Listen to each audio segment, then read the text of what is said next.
Okay, so welcome to Calculus 1. This will be our first online meeting. Now, of course, this class meets asynchronously, which means that you can watch this whenever you want to. There's no specific meeting times. So what we'll do today is several important things, such as going over the syllabus, introducing the book, introducing the WebAssign system, and at least starting some of the material that we'll be covering. Actually, we're going to do some reviewing first, and then we'll do the new material when that's finished. So why don't we begin at the beginning? Let's start by going to Brightspace and looking at the syllabus. Okay, so hold on one second.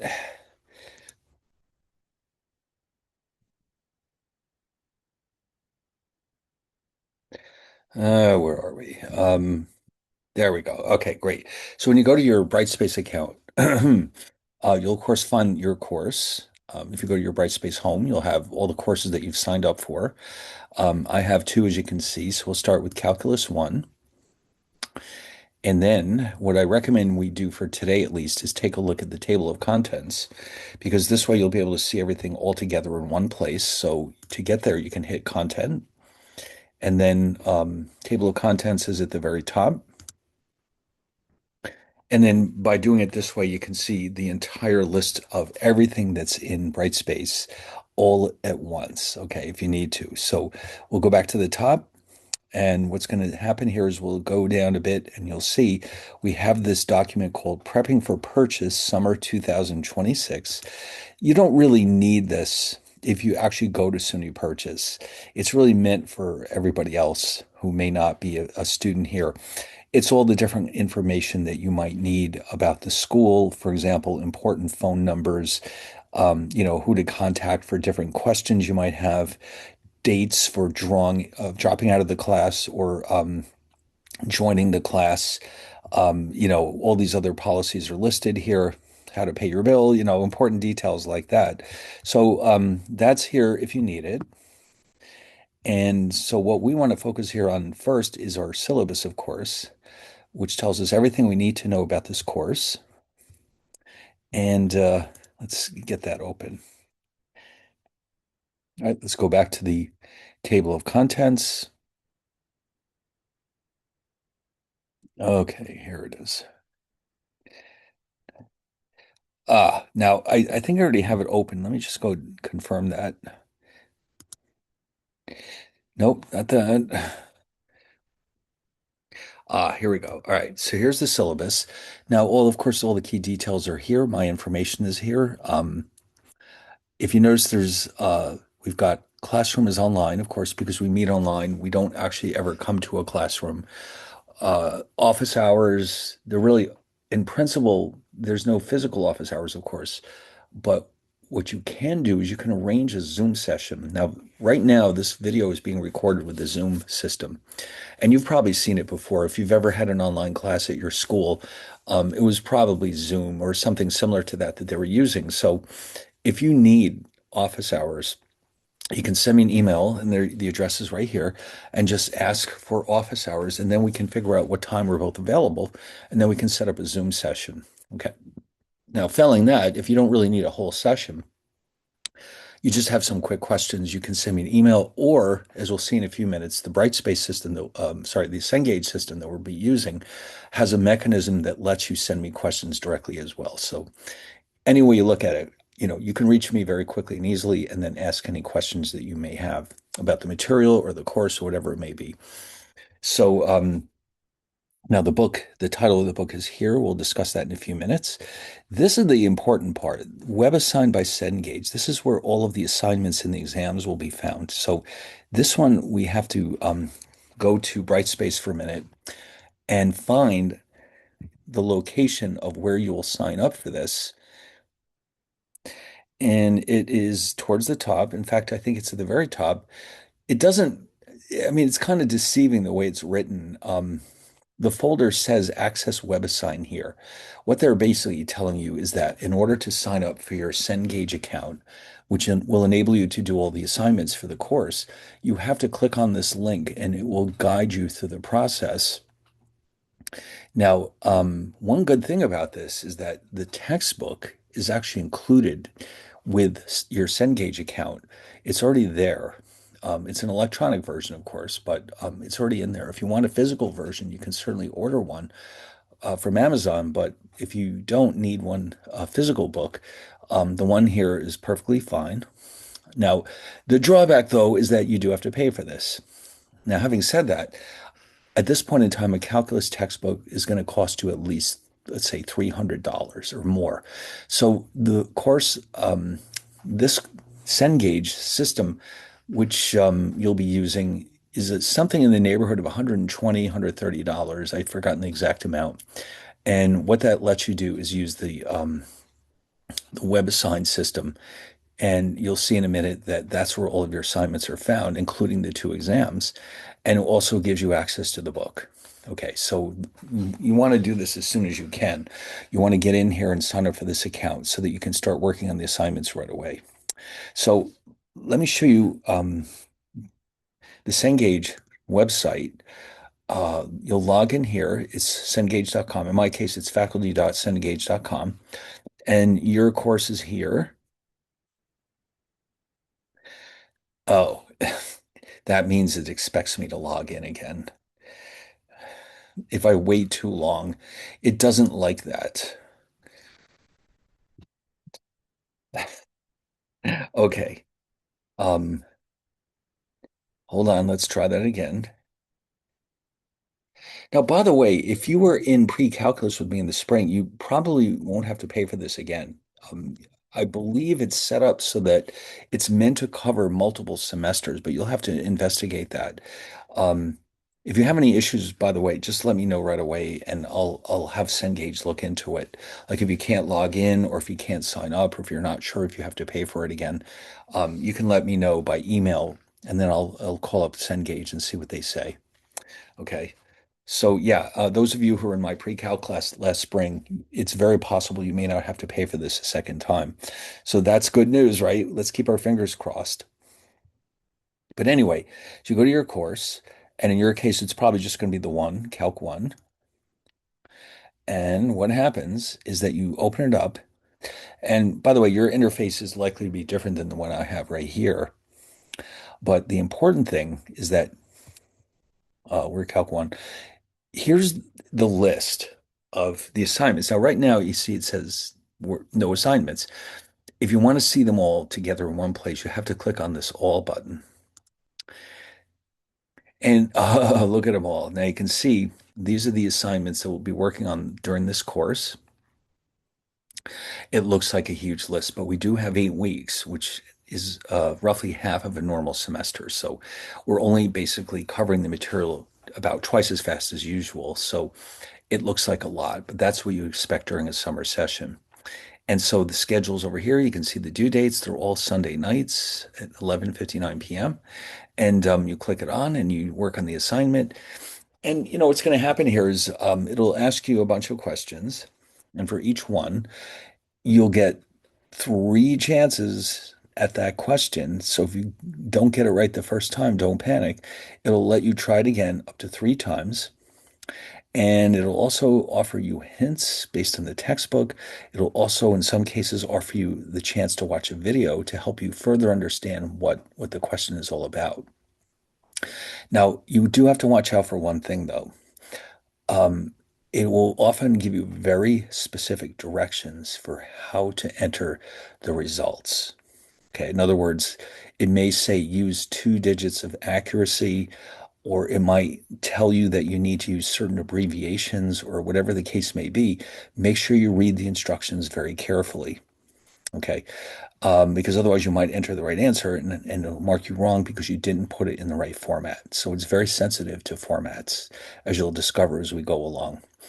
Now, what's good about this system is that there's a link in here somewhere that will let you send me questions directly. Um, and so, in other words, you can bypass email by just going directly through the system. And I'll see a list of questions and I can go in and answer them. And you can do one of two things in that system. You can ask questions about the assignments. In some cases, people will ask, well, here's my answer. Why is it wrong? And that kind of thing. And often it turns out to be the wrong format or something simple like that. And you can also ask for an extension which sometimes might be necessary during the summer, of course. You might be on vacation one week, or you might be, there might be something else going on. Maybe you're going to a wedding, who knows? So if you do need an extension, you just let me know. You can use this system right here, or you can send me an email and I can go in and change your due date. Having said that, if you're just a little short of the deadline, let's say you're working on this on Sunday night and you don't quite make it, it is set up to let you have 2 extra days to work on it with a small late penalty, which is 10%. So that way, when the deadline hits, don't just stop. It should allow you to continue working on it. Um, if it doesn't, you can let me know and I'll get that straightened out. But that's how it's supposed to work. So you have a fair amount of flexibility with this system. You've got potentially up to 2 more days with a small late penalty, and you can always request an extension if there's a really good reason for it. Okay, now in the early days of a course like this, you might forget that this stuff is due, or other things can go wrong. What you want to do is get into the habit of checking every week to see what's due, because it looks like, except for maybe the 4th of July, something is due every weekend until the course ends at the end of July. So, in other words, don't forget this is an 8 week class. It runs through the entire month of June and all of July. It stops, I think, on the 26th or 7th, something like that. So, um, anyway, so these are the assignments. And it looks like a lot of work, and it can be. Some chapters are more intensive than others. So just make sure you don't just allow enough time to finish them. Okay. It'll take a while to get used to the way they're set up. But once you get some good practice, you shouldn't have too much trouble with these, especially since, like I said, you will have multiple opportunities for each one. You'll have up to 3 tries for each question. Okay. And that should help a lot. As far as the book is concerned, it's in here somewhere. There it is. If you click that on and you say, God, I need to go back and read chapter 1 again. Well, here's how you do it. And so everything is here. Now, by the way, this is a traditional calculus book, which means it has everything you need for 3 sessions, three semesters of calculus. In other words, they don't make calculus books that are just for Calc 1, 2, or 3. It doesn't, they don't exist. It's all 3 of them. You have to buy the one big fat book that has all 3 of them. Okay, I guess there are financial reasons for that. So everything is here. And if you're going on to Calc 2, you can go ahead and read about what's next if you want. Everything is here. Um, and there's a lot of tables at the end with very helpful information if you need it. And if you want to practice with the problems in the book, at least the odd number answers are back here. So, it's a really good book, but just be aware it's here part of the system. Once you sign up for it, it's already included. Okay, great. All right. So, what else do you need to know? Um, the rest of it is pretty straightforward. I mean, that was really the only complicated part. Here are the okay, things you need to know. Keep in mind, again, this is an asynchronous online class, which means that you do have to keep an eye on the deadlines for the assignments, but as far as the lectures go, you can watch them whenever you get around to it. There's no, it's not possible for me to know when you're watching them. So, it's up to you to decide when to watch them. But here's the chapters. So it doesn't look like a lot, 5 chapters, but this is what we're covering, and it's a lot of material, as you can see. So we're also, by the way, we're going to start the course by reviewing some basic concepts from pre-calculus before we even get started. It says it right there, preparation for calculus, review of basic concepts. Because who knows how long it's been since you had your last math class? I don't know. It could have been last spring. It could have been 2 years ago. Who knows? So we're going to get some basic reviewing done just to make sure we're all on the same page. And then we can dive right into the new material. I think you'll appreciate that. Then we have all this other language. It's about, things you might be interested in. But anyway, so with that being said, let's go back to Brightspace. and see what else is there. By the way, I do want to mention here that there is something due on the weekend of the 7th, but it's just this one preliminary. It's really just designed to help you get used to the interface. Okay, so I did mention that it can be a little different from what you're used to. So it's just a way of making sure you really understand how this thing is set up. It's not really about math as such. It's more about the mind tap system. So I think you'll find that very helpful. Okay. All right. Anyway, so let's get back to that old bright space. Oops, no, not there.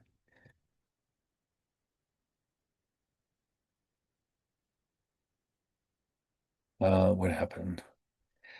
There it is. Okay, here we go. All right, what's left?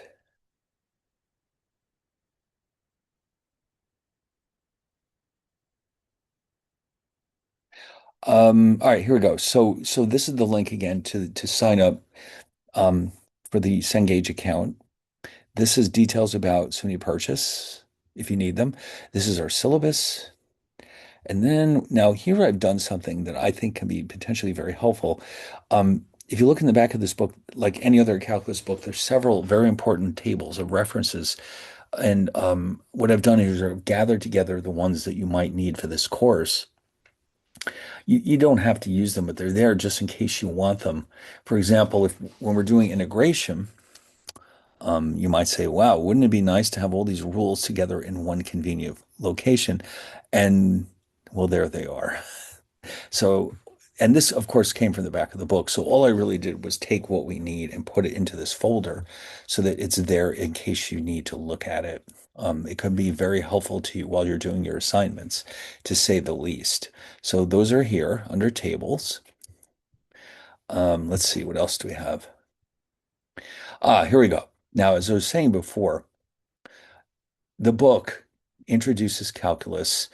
Any normal calculus book will have at least one chapter that helps you brush up on what you've learned in the past. And so that's what we're seeing here. There's four sections to it. We'll go through these. And when that's done, we can start the new material in chapter one. And you can see each one of these is broken up into sections. Um, it some weeks we'll go through an entire chapter. Some weeks it might take longer. It's hard to tell in advance, but this is what we're going to cover. We're only going to go through the end of five in 8 weeks. So, because some of these chapters are actually quite long, some of them not quite so long. So, by the time we're done, we'll have covered all this material that is what you would get in a normal traditional calculus classroom. Instead, it's entirely online. Okay, that's the only difference. So, then you, of course, you can go on to Calc 2 if you're a math major or whatever the case may be. So, I think what we should probably do is open up these slides for the preliminary materials. The preview, yes, right here. So, now I'm sure you will find that what we're about to do is all review, and that's kind of the idea. But you know what? It might still be very helpful to refresh your memory about these concepts. Um, it's not the worst thing in the world to review material that you already know. So let's say what we're up against here. Let's take a look at the first slide, P1, we're going to call it, and that's our review of graphs and models. All right, so let's begin at the beginning with a graph of an equation. Specifically, we're going to look at a linear equation. Now, how do you know that it's linear? Well, first let's take a look at it. And what we're going to do is rewrite it slightly into a form that you're much more familiar with. Okay, so what do we have here? 3x plus y equals 7.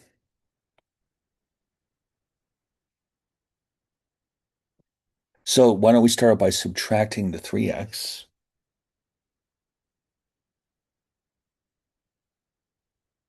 And you can see this follows the form y equals mx plus b.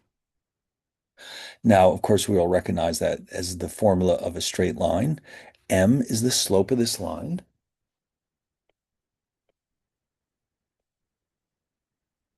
which can be more formally defined as delta y over delta x. This is my vertical intercept.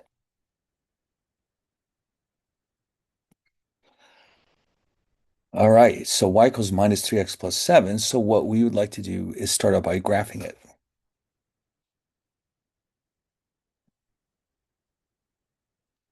All right. So in order to avoid getting twos and sevens confused with each other, I'm going to try very hard not to forget to put this little slashed line through my sevens. It's a real frustrating thing, especially on a screen like this. It's bad enough on the whiteboard, but here it's even easier for symbols to start looking like each other.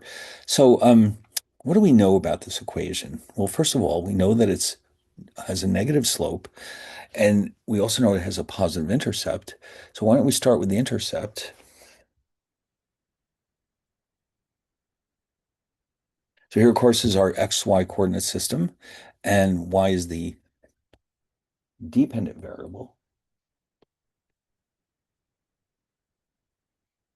and X is the independent variable.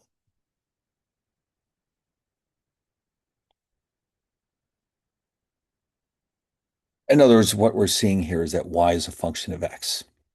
Now here we have negative 3x plus 7, so the intercept is here.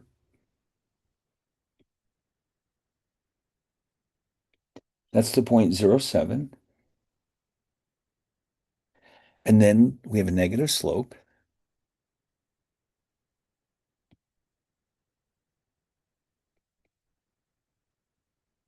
Now, this point is the horizontal intercept. There's two intercepts. There have to be.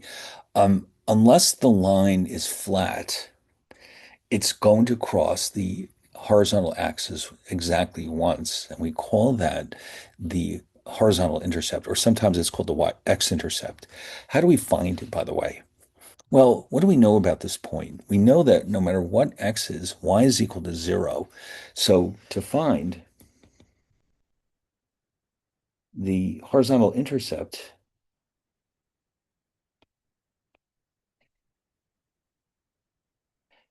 set y equal to 0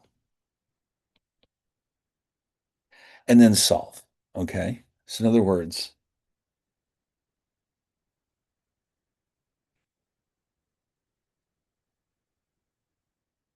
all right, and now we just solve for x. How do we do that? We add 3x to both sides,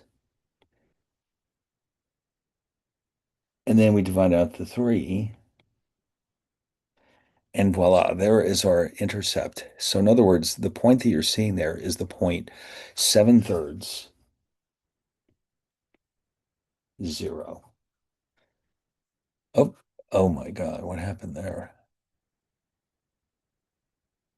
All right. Now, I would like to introduce you to a couple of important tools that might help you in this course. These are websites that will actually allow you to graph functions.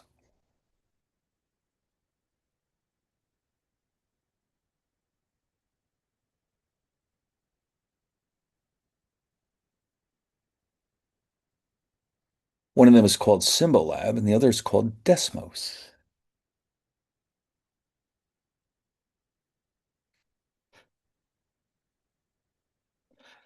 Now, it's been my experience that for some reason more people are familiar with Desmos than Symbolab.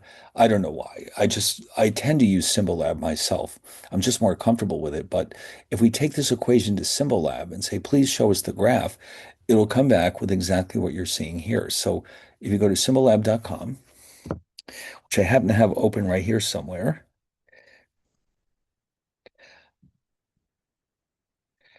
where is it? There we go.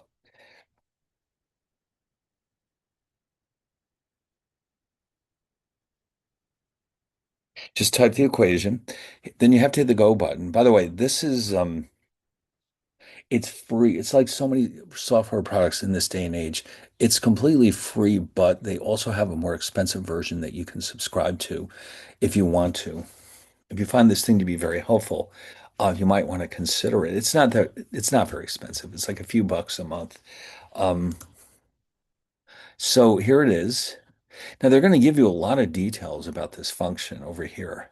They're going to show you the intercepts, the slope, the inverse, and we'll discuss all these as we go along, and the domain and the range, which we're going to spend a lot of time talking about. But right now, all we care about is the graph. And oh yeah, what do you know? There it is. It looks just like ours. Not only that, but if you hover over these 2 points, you'll see that this point is um,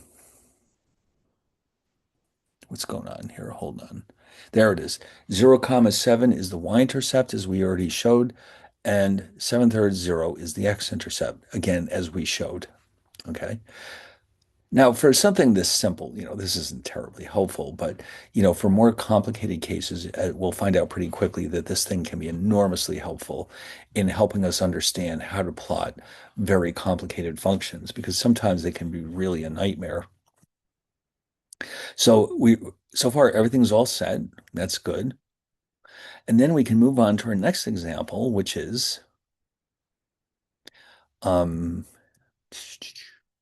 here we go. Y equals x squared minus 2.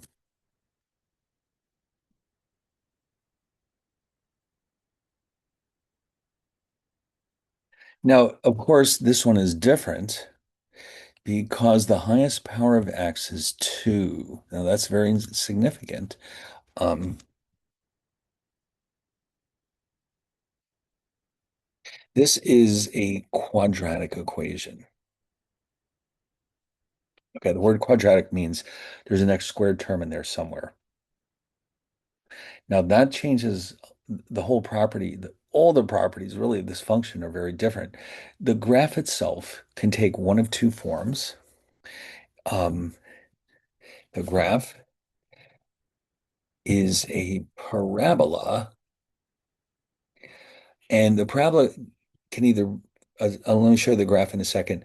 It can either be facing up or down. Okay, so let me just quickly sketch that out for you.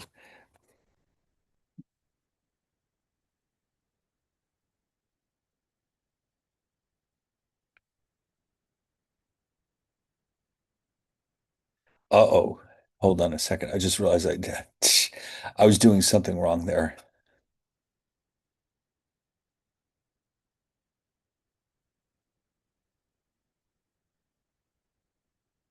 All right, now you can tell I'm used to writing on a whiteboard, not on a tablet, but I'm doing my best. Okay.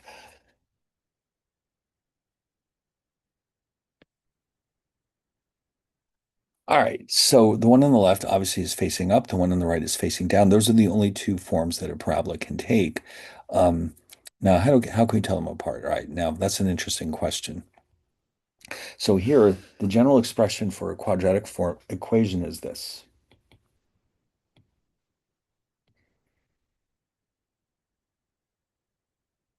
And so it's the sign of A that's telling us whether the parabola faces up or down. So the one on the left has a positive A, and the one on the right has a negative A. All right. Now, furthermore, the C term represents the intercept.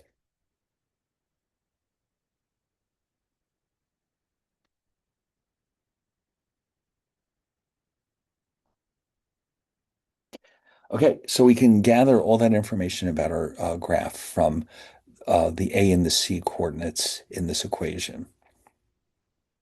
If we want to know more about it, then we need the exact numbers, of course. Now, later on, we'll see this is really important that the parabola actually crosses the x-axis twice. And we're going to spend a lot of time trying to find out where that happens. Okay, but for now, we just want to show the basic graph. And let's see, what else do they want us to do here? Oh, yeah. So in this case, because it was x squared minus 2,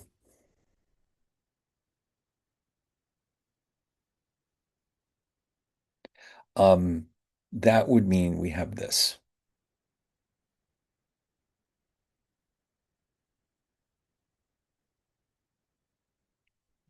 Oh, actually, let me draw that one more time.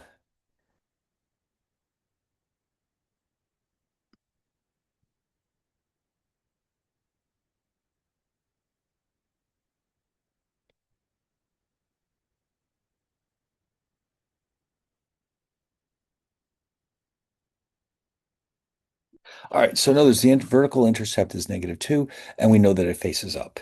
Okay, so that's roughly what it looks like. Okay, so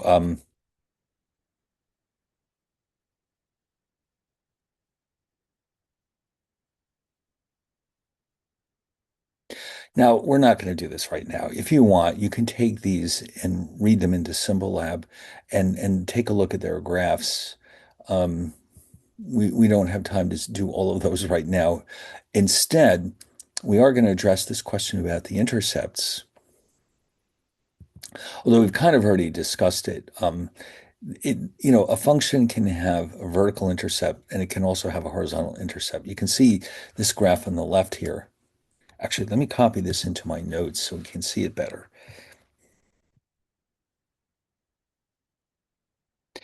It's very difficult to magnify the PowerPoint slides. This I can magnify a little easier. So this one on the far left, you can see it never quite reaches the horizontal axis. It will absolutely cross the vertical axis, but there's no guarantee that it'll cross to the horizontal axis.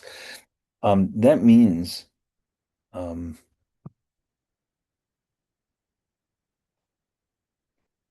that C is positive. Okay. In other words,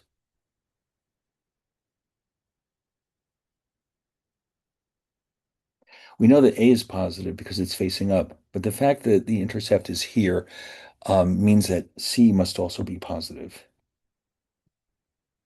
Okay. Now, the second one is not even a quadratic function. It's actually a cubic function, as it's called.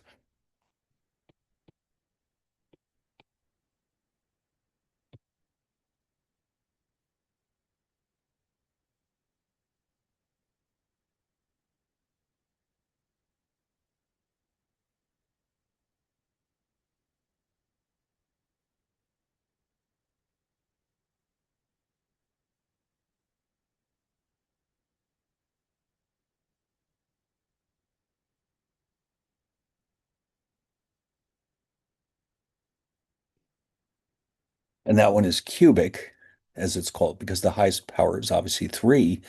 And it does, in fact, have um, only the one y-intercept, but 3 horizontal intercepts. Now, these next two, interestingly enough, like this one, for example, has one x-intercept and 2 y's, and the one on the far right, which is clearly a circle, has no intercepts at all. Um, it turns out the two on the right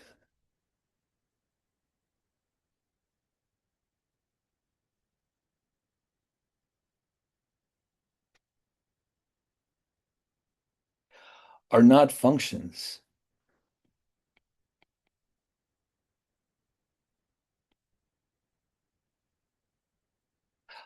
They're what we call relations. Okay, now how can you tell? There's a quick, easy geometric test for that.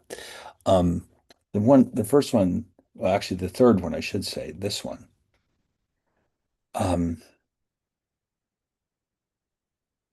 may remember this from your travels. This fails the so-called vertical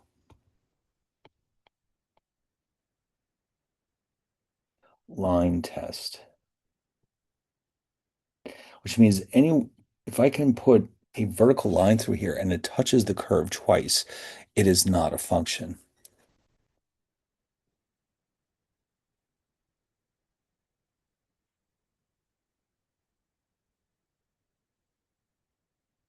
The same thing's true with the circle. So, in other words, neither one of these is a function. Now, of course, that's not what they were asking. They just wanted you to see the different numbers of intercepts. But still, I just wanted to make it clear. This is a quadratic function, and the first one is quadratic, the second one is cubic, but these two are not functions.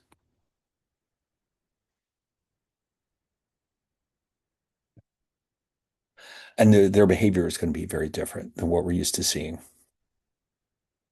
Okay.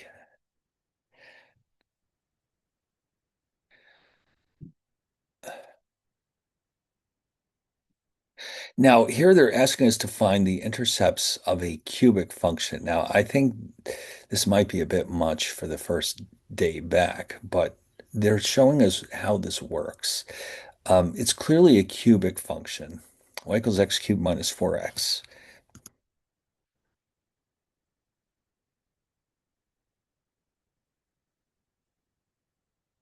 Wait a minute. It's no, it's four. No, that's it's 4x. Okay. So when you have something like this, often your first step is to see if there's any factoring that we can do.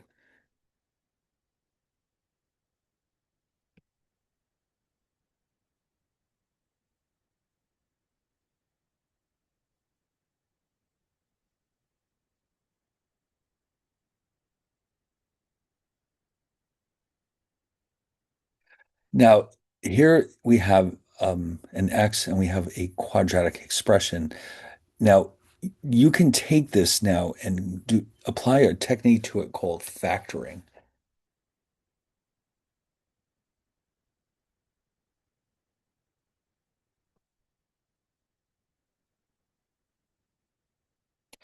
Oh, how long has it been since you factored?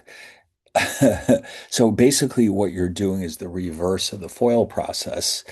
So, in other words, you know that x plus 2 times x minus 2. Um,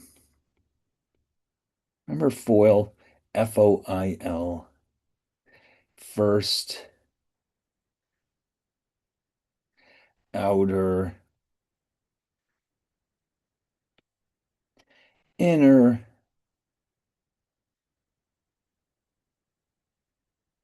last.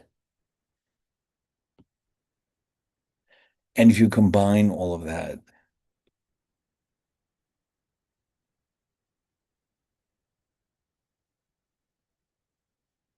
these drop out, of course. So basically, all we did was prove that our factoring is correct. In other words, this product is the same as this expression. Um, now, later on, we'll go back and revisit factoring. So for now, let's just assume that this is correct because what we're trying to do here is find our intercepts. So once we get to this point,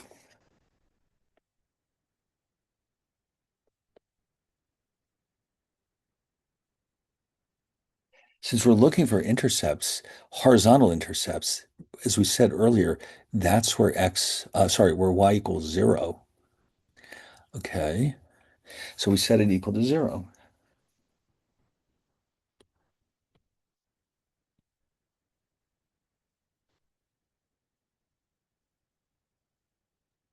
And this in turn implies if any of these individually is equal to 0, the entire expression will be 0. So we can write it like this.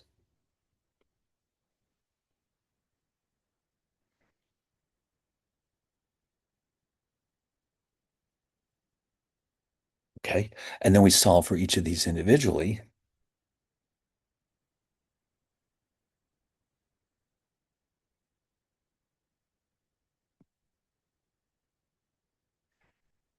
So that means those are my intercepts. Okay. And since it's a cubic function, we're going to end up with something like this.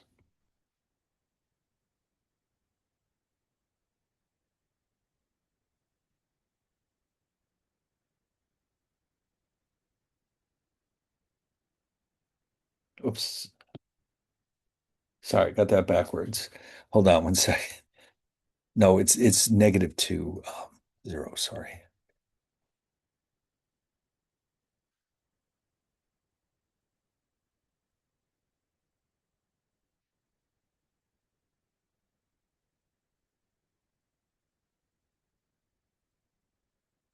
Now, you could, if you're not sure, you can double check. You can just plug each three of these values into the original equation, and you'll see that it gives us a 0. Okay, x cubed minus 4x. But so for the purposes of this section, this is what we're really interested in, the three vertical intercepts. The three horizontal intercepts. Okay, so that's what this is all about.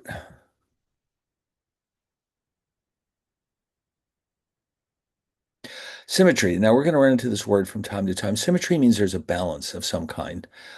Like here's an example of a parabola.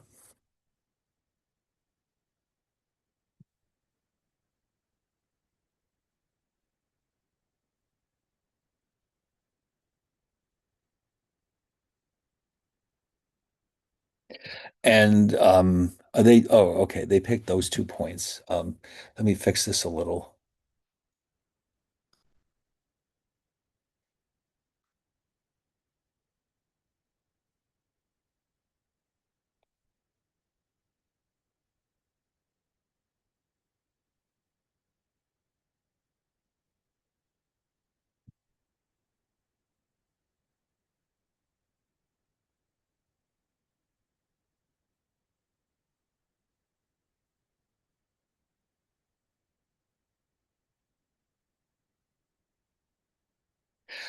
All right, so what is that supposed to mean?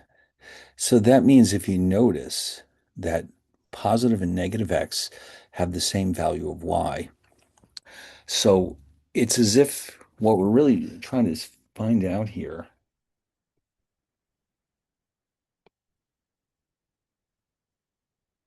Now, I didn't draw it as well as I might have, but the idea here is that the left-hand side of the axis, the vertical axis, and the right-hand side are mirror images of each other. Okay, so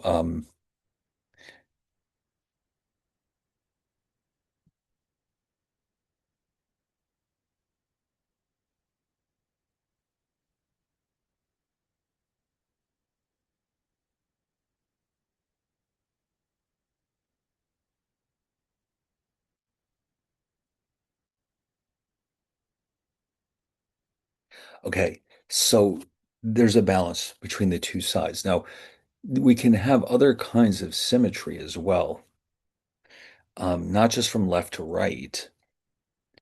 We can have symmetry from top to bottom as well. And we can also have symmetry with respect to the origin. But here, their focus is really more on left to right. Oh, here we go. This is top to bottom. Now, more formally, this is symmetry with respect to the y-axis, left to right. This is top to bottom, or symmetry with respect to the x-axis. And you can see that for the same x, we have a positive y up here and a negative y down here. And then there should be one more. Yeah, here we go. This is what it means to be symmetric with respect to the origin.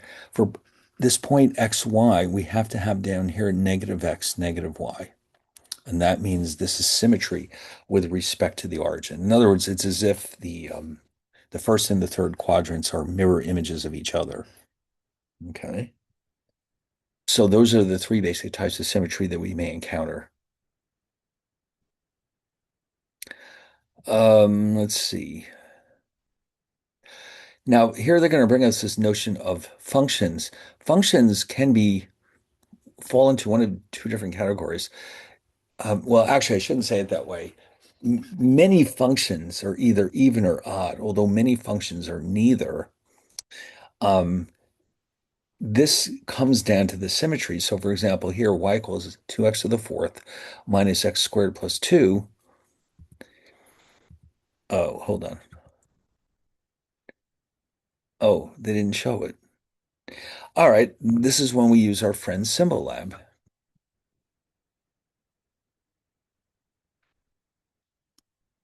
All right, so let's go to Symbol Lab.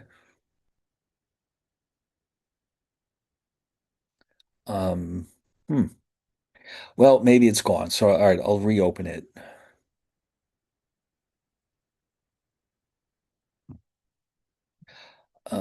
Let's see.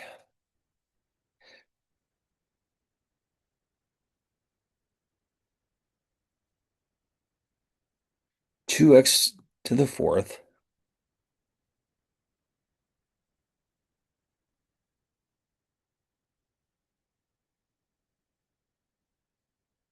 minus x squared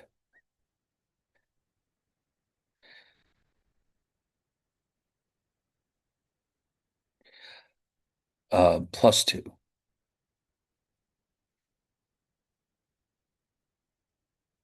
We look at the graph. Now, that may not be what you're expecting, but you can see that if I draw a line down the center, the vertical axis cuts the graph in half. What's on the left, what's on the right are mirror images of each other. This is what we mean by symmetry with respect to the y-axis or symmetry from left to right.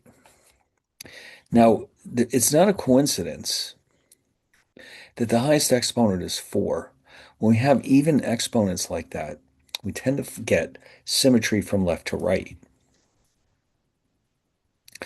But when we have an odd exponent like this one, this is clearly a cubic function. They're going to show it to us. The symmetry is with respect to the origin, meaning that the first and the third quadrants are identical to each other. Now, there's a more formal way of showing this. Um, let's see, what are they doing here? Oh, this is based on what we saw here. Let's just summarize this. So, symmetry from left to right.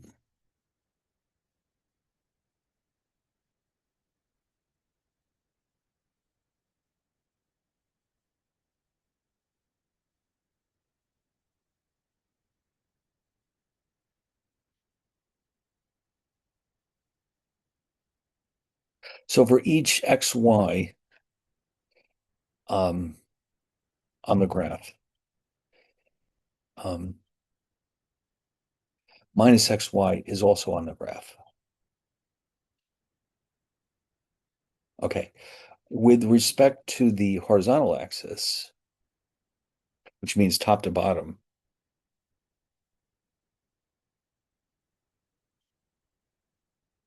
for each xy on the graph, we must have x negative y is on the graph.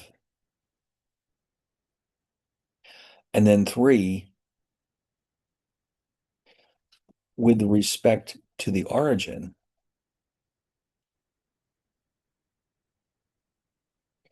for each xy on the graph, minus x minus y is also on the graph.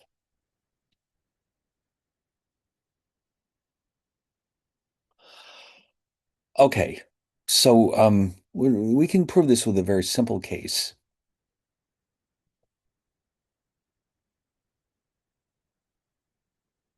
Let's try y equals x squared. Is it symmetrical? Okay, now when we say is it symmetrical, it could be any of the three cases. So here's what we're going to find out. Y equals x squared.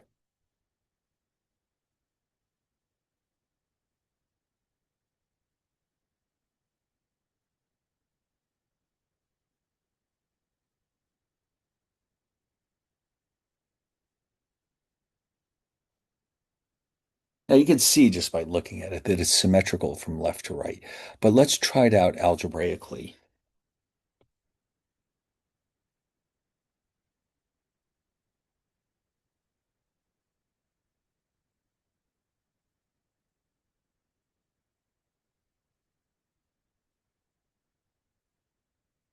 Um, oh, sorry, that's not what I meant to show. Sorry, hold on.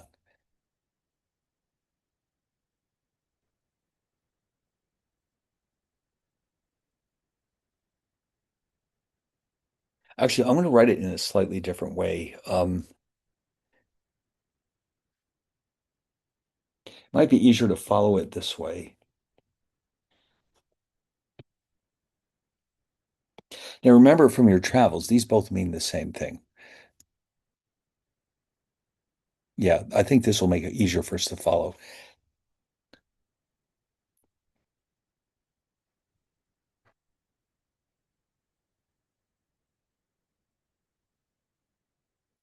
So, in other words,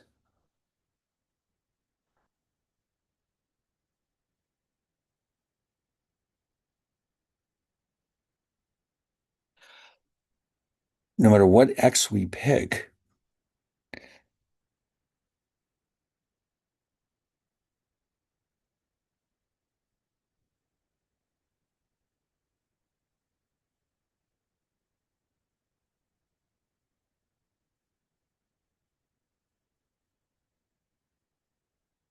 and then of course, if you're more comfortable with it, you can replace that f of x with a y.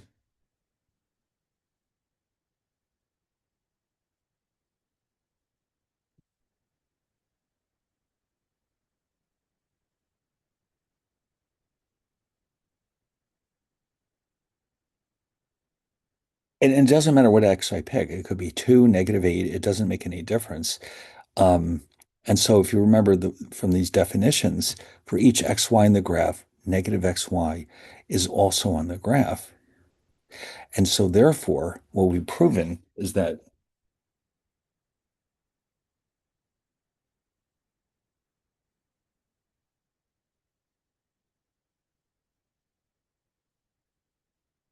hold on one second, still getting used to this tablet thing here.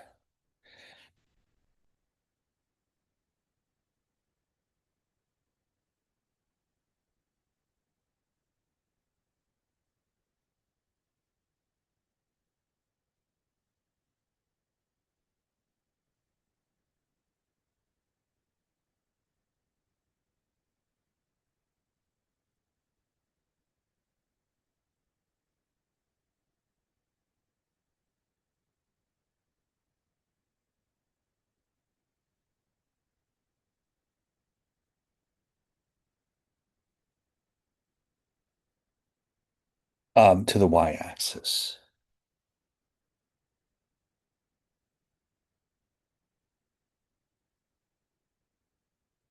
Okay. So this is how you could formally prove it. You could look at the graph, or you could formally prove it algebraically. That's what this is enabling us to do. The same thing is true with these other ones with respect to the horizontal axis, with respect to the origin. You'd go about it in the same way.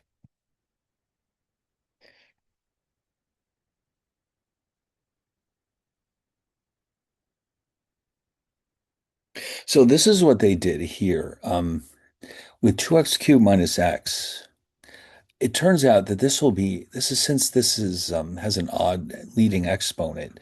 The chances are it's symmetrical with respect to the origin, not from left to right. And this is what they're demonstrating here. They're doing what we just did. Um, they have f of x, they solve for f of x and then f of negative x, and we discover that they're negatives of each other, and therefore we end up with symmetry with respect to that origin.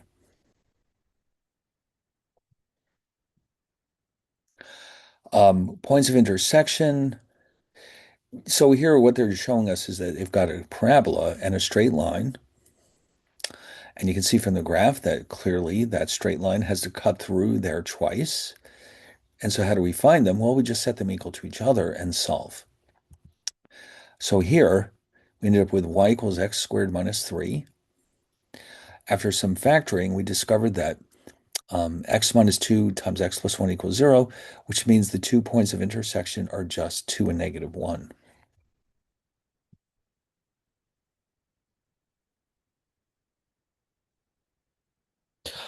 All right. Let's see. This is meant to be an applied section. We can work on these two later on. I tell you what, I think maybe for the first day this will be quite sufficient, but we'll stop right here and we'll pick it up next time. We're going to run through all of these preliminary slides, then we can start the actual course material. So this shouldn't take too much longer, maybe one more session or 1.5 sessions, whatever. So, but hopefully is refreshing your memory, helping you remember a lot of the important concepts you've already learned. If you want to read ahead, you can certainly feel free. All of these slides are on Brightspace. And like I said before, you'll find the videos on Brightspace and as well as these notes that I've been writing.